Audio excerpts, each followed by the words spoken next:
freshman. For those of you who have never been a senior before, it's pretty hectic. A lot of the year you spend applying to colleges, scholarships, and trying to figure out where to go. Going into this year, I knew that I wanted to highlight hats on all of my applications because of how amazing of a program it is and because of how much it means to me. I soon discovered when filling out applications that almost all of them had set essay topics and that I wouldn't be able to choose. So the only place I could write about hats was on the activity section. I remember specifically on the Arkansas scholarship application that I had a 150-word limit for each activity that I wrote about. I remember getting very mad because I wanted to highlight hats and how much it meant to me, but how was I supposed to write about a program that changed my life in only 150 words?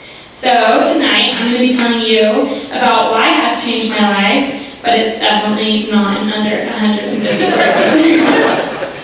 I joined hats in the spring of my 5th grade, so my first camp out was lake canoeing. If I'm being completely honest, I don't know how my dad was able to get me to come back after those first 2 campouts. If you know me, you know that my dad and I, we direct a lot of campouts. I've been on almost all of them at least twice, but I have not been back on either of the canoeing trips since we participated, and that's because I hated them.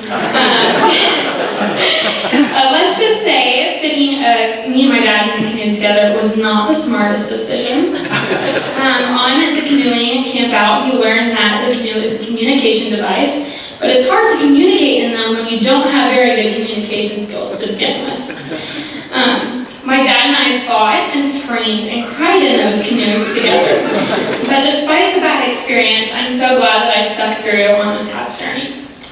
In the beginning of our journey, my dad and I's relationship was a lot different than it is now.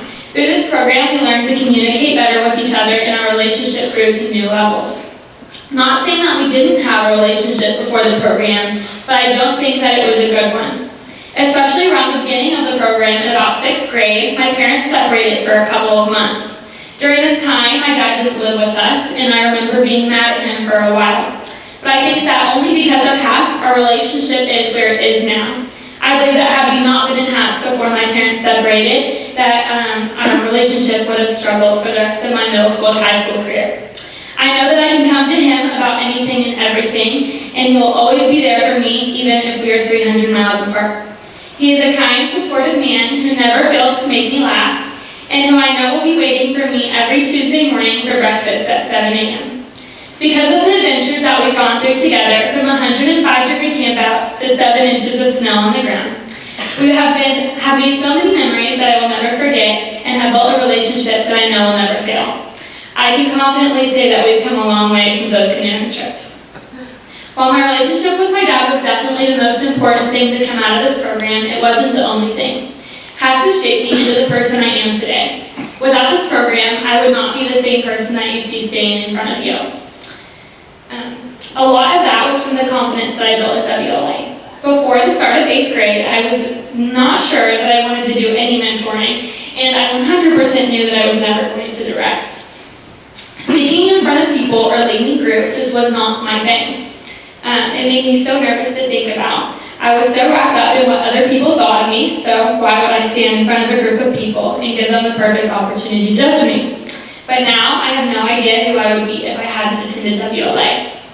Before my first camp out, I was very scared, so scared, my first WLA camp out, sorry. I was so scared to the point where I was crying in the car on the way there, begging my dad to turn the car around. My parents literally had to drive me out to the car that day to get me out of the house. I just wanted to have fun and hang out with my friends and my dad. I had zero intention of actually speaking in front of people. So during the drive there, when I wasn't crying, I was going over what I had to say in my head over and over and over again. For those of you who've never attended WLA, you are given a list of assignments or games that you have to lead over the course of the weekend and that you are responsible for knowing and teaching. Well, I knew that if I was being forced to talk in front of people that I was not going to embarrass myself.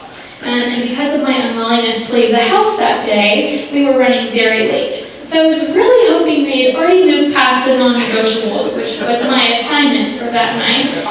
Looking back, it's very stupid that I was so scared about that because I basically know them like the back of my hand at this point. But sadly, not passed the non-negotiables yet. And sure enough, they said, Sydney, come up here and do them. Well, I was very determined to not have to talk in front of people or give any sort of speech. But I actually got up there and said, my dad didn't tell me we had any assignments. So I don't know what I'm supposed to be doing. I did in fact know, I knew 100% what I was supposed to be doing. He was very surprised by that. He was like,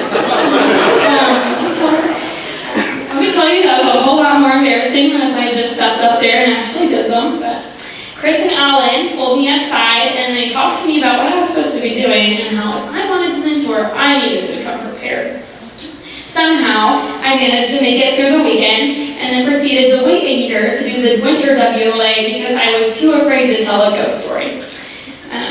But I came out of a WLA with a confidence in myself that I did not go in with, not just a confidence in my public speaking, but in myself. After I finished WLA and went through Camp Director Academy, I started carrying myself differently and started caring less about how others viewed me. I started getting excited to lead and wanted to direct and mentor a lot of campouts. At work and school, I was no longer afraid to get out of my comfort zone or lead a group or talk in front of my class.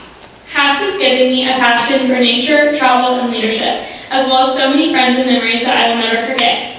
The passions and memories that HATS has given me are the reason I am the person I am today.